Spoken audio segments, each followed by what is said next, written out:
उदालगुरि जिल्लानि दथाम सिब्रैथि बोसोरसालिया जथुमा आरो अरां बियाब दुलाराय बाथौ गौथुमनि रौखाथि मायथाइयाव बाहागो लानानै जोबोद मोजां मोनदों। बेवहाय धोरोमनि गावनि बर' धोरोमनि बाथौ धोरोमखौ सिबिनायाव जिल्लानि खना खनलानिफ्राय बाथौ सिबियारिफोरा बेवहाय मोजाङै बाहागो लानायखौ नुनो मोन्दों। लैहोर लैहोर फैनानै बाहागो लाहैदों।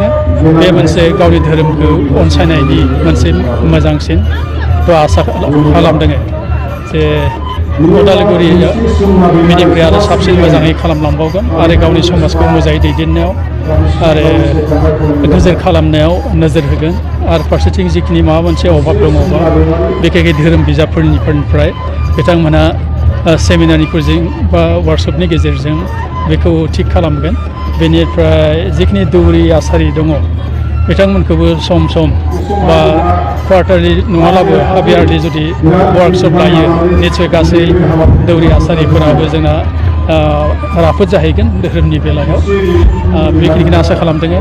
फारसेथिं जिखिनि माबा मोनसे उसुबिदा दङ धोरोमफालनिफ्राय मिरु आफादजों बिथांमोना बाहागो लाहोगोन आरो इयुनाव जोंनि गासै बर' माहारिनि बे धोरोमखौ मुलुगाव फोसावनाय बा जोंनि नेसनेल लेभेलाव जिखिनि जों मावनो थांदों बेवहाय मदद मोनगौखौ आसा खालामदों। बेखिनिखौ बुंनाय जाहैबाय। बावैसो भारतनि नखर मन्त्रि अमित शाहया माने सारा भारतावनो मुलुगावनो राहा होगोन होनना बुङो। बे बेलायाव बिथांनिसिम बे बेलायाव जोंहा मावनांगौ दंबावो।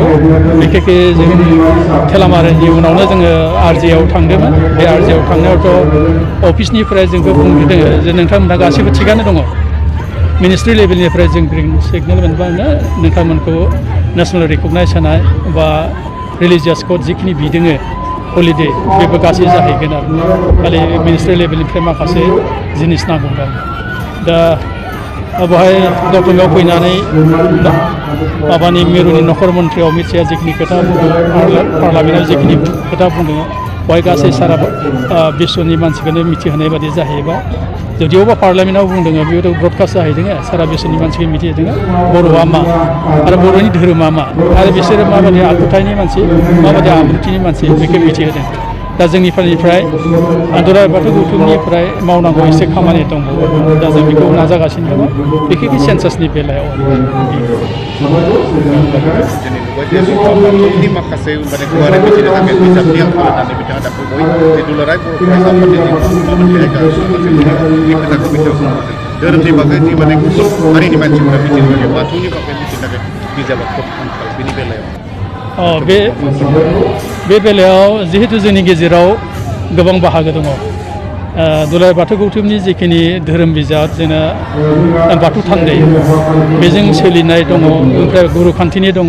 बेनिफ्राय गुदि बाथौ बिथांमोननिजों जोंना नियम नितिफोरा एसे आलादा थेवबाबो जोङो बाथौआरि हिसाबै खौसेयाव मोनखौ लाबोदों। थांनाय 2024 जुलाइआव खौसेयै लाबोनो हाबाय। केबल बावनाय थिनाय रुलनि गेजेराव फाराग दङ आरो बे फारागफोरखौ जुदि जोङो धोरोमनि सेमिनार खालामनानै थिग खालामनो हायो होमबा बिजाबा थाबनो ओंखारगोन। गुबुन रावनि थाखाय बेबायदि सोलायनाय गुबुन रावा हारिनि मानसिफोरा मिथिनो थाखाय बेबायदि राहाफोर लादों नामा? ट्रेन्सलेट खालामनाय दा लेखायानो जोंना मोनसे गोनां लेखा मा दरखार जानानै दङ। बेखौ जोङो कअर्डिनेसना जुदि मोनसे खौसे लेभेलाव फैयो होमब्ला बिजाबखौ माबागोन थिग खालामनो हागोन। बेनिफ्राय बाखि जिखिनि इंराजि हिन्दी नांगोन बेखौ जों ट्रेन्सलेट खालामनो हागोन थाबैनो जागोन। बर'नि माखासे खुगा मेथाइफोर दङ बे गुदि माखासे धोरोम खान्थिफोरा बे गुबुन गोदोनिफ्राय खुगा माखासेफोरखौ सोलायबाय। दा बे बेलायाव दिनै खिन्थु संरैखा होनायनि बेलायाव बाथौ गौथुमा माबायदि खामानि मावदों? आथिखालाव जों नुबाय बर'नि खुगा मेथाइफोरखौ सोनाबारि जि हारिमु बेजों माने गलाय मोन्देर खालामनानै बिजुटरिया खालामदों नागासिनो बे बेलायाव बेखौ प्रिजार्भ खालामनो नांगौ। जेनेबा जोंनि धोरोमनि जिखिनि आगोलनि जिखिनि माबा गोजाम बिजाब आरो फारसेथिं धोरोमखौ लानानै जिखिनि बिथाइ दङ आरो धोरोमनि जिखिनि गोजाम माबा दङ ट्रेडिसनेल माखासे बा गोजाम मेथाइ खननाय माबानाय कालसारनिफ्राय जिहेतु बाथौआ धोरोमल' नङा गावनि राव थुनलाइखौ डेभेलप खालामनाय हारिमुखौ डेभेलप खालामनाय समाजनि गासै पार्टनिफ्राय नोजोर होनाय बेनि थाखायनो जोङो जोङो फैगौ नै जोंहा 30 थारिखआव दङ जे जों लेखाखौ माबाफोर गोजाम बुस्थुफोरखौ जों प्रिजार्भ खालामनो हायो बे बुस्थुखौ नाजागोन।